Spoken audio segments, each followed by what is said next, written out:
ఆంధ్రప్రదేశ్ ప్రభుత్వం మహిళా రైతుల కోసం సరికొత్త పథకాన్ని ప్రవేశపెట్టింది. స్త్రీనిధి బ్యాంకు ద్వారా రుణాలు ఇస్తూ పంట పొలాల్లో పురుగు మందుల పిచికారికి డ్రోన్లను రాయితీపై అందిస్తోంది. శిక్షణ పొందిన మహిళలు ఈ డ్రోన్లను ఉపయోగించి వ్యవసాయంలో విప్లవాత్మక మార్పులు తీసుకురావచ్చు. దీని ద్వారా మహిళలు ఆదాయం కూడా పెంచుకోవచ్చు. ఈ పథకం వెనుక అసలు లక్ష్యం ఏంటి? మహిళా రైతులు దీనిని ఎలా సద్వినియోగం చేసుకుంటారు అంటే, ఆంధ్రప్రదేశ్ ప్రభుత్వం మహిళలకిచ్చిన తీపి కబురు ద్వారా స్త్రీనిధి బ్యాంకు లింకేజీల ద్వారా రుణాలు ఇవ్వడం వల్ల ఇప్పుడు పంట పొలాల్లో పురుగు మందుల పిచికారీ చేయడానికి డ్రోన్లను రాయితీ ద్వారా పొందొచ్చు. దీనికోసం మండలాల వారీగా మహిళలను ఎంపిక చేస్తున్నారు. ఎంపికైన మహిళలకు డ్రోన్ల నిర్వహణపై శిక్షణ కూడా ఇస్తారు.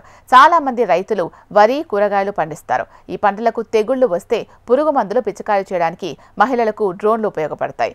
అందుకే మహిళలకు డ్రోన్ల నిర్వహణపై శిక్షణ ఇస్తారు.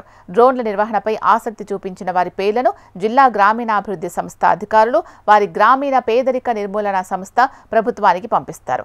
అప్పుడు డ్రోన్ ధర 10 లక్షలు కాగా ప్రభుత్వం 8 లక్షల రాయితీ ఇస్తుంది. మిగిలిన 2 లక్షలను స్త్రీనిధి బ్యాంకు లింకేజీ ద్వారా మహిళా సంఘాలకు ఇస్తారు. 5గురు కలిసి 2 లక్షలు చెల్లించాల్సి ఉంటుంది. ఆ డబ్బుల్ని కూడా రుణం తీసుకోవచ్చు. కేంద్రం వ్యవసాయానికి డ్రోన్లను సరఫరా చేస్తోంది. వివిధ కంపెనీలను ఎంపిక చేసి రాష్ట్రాలకు పంపుతోంది. ఆంధ్రప్రదేశ్ DHAG E10 రకం డ్రోన్లు రానున్నాయి. వీటి బరువు తక్కువగా ఉంటుంది. బ్యాటరీతో పనిచేస్తాయి ఇవి.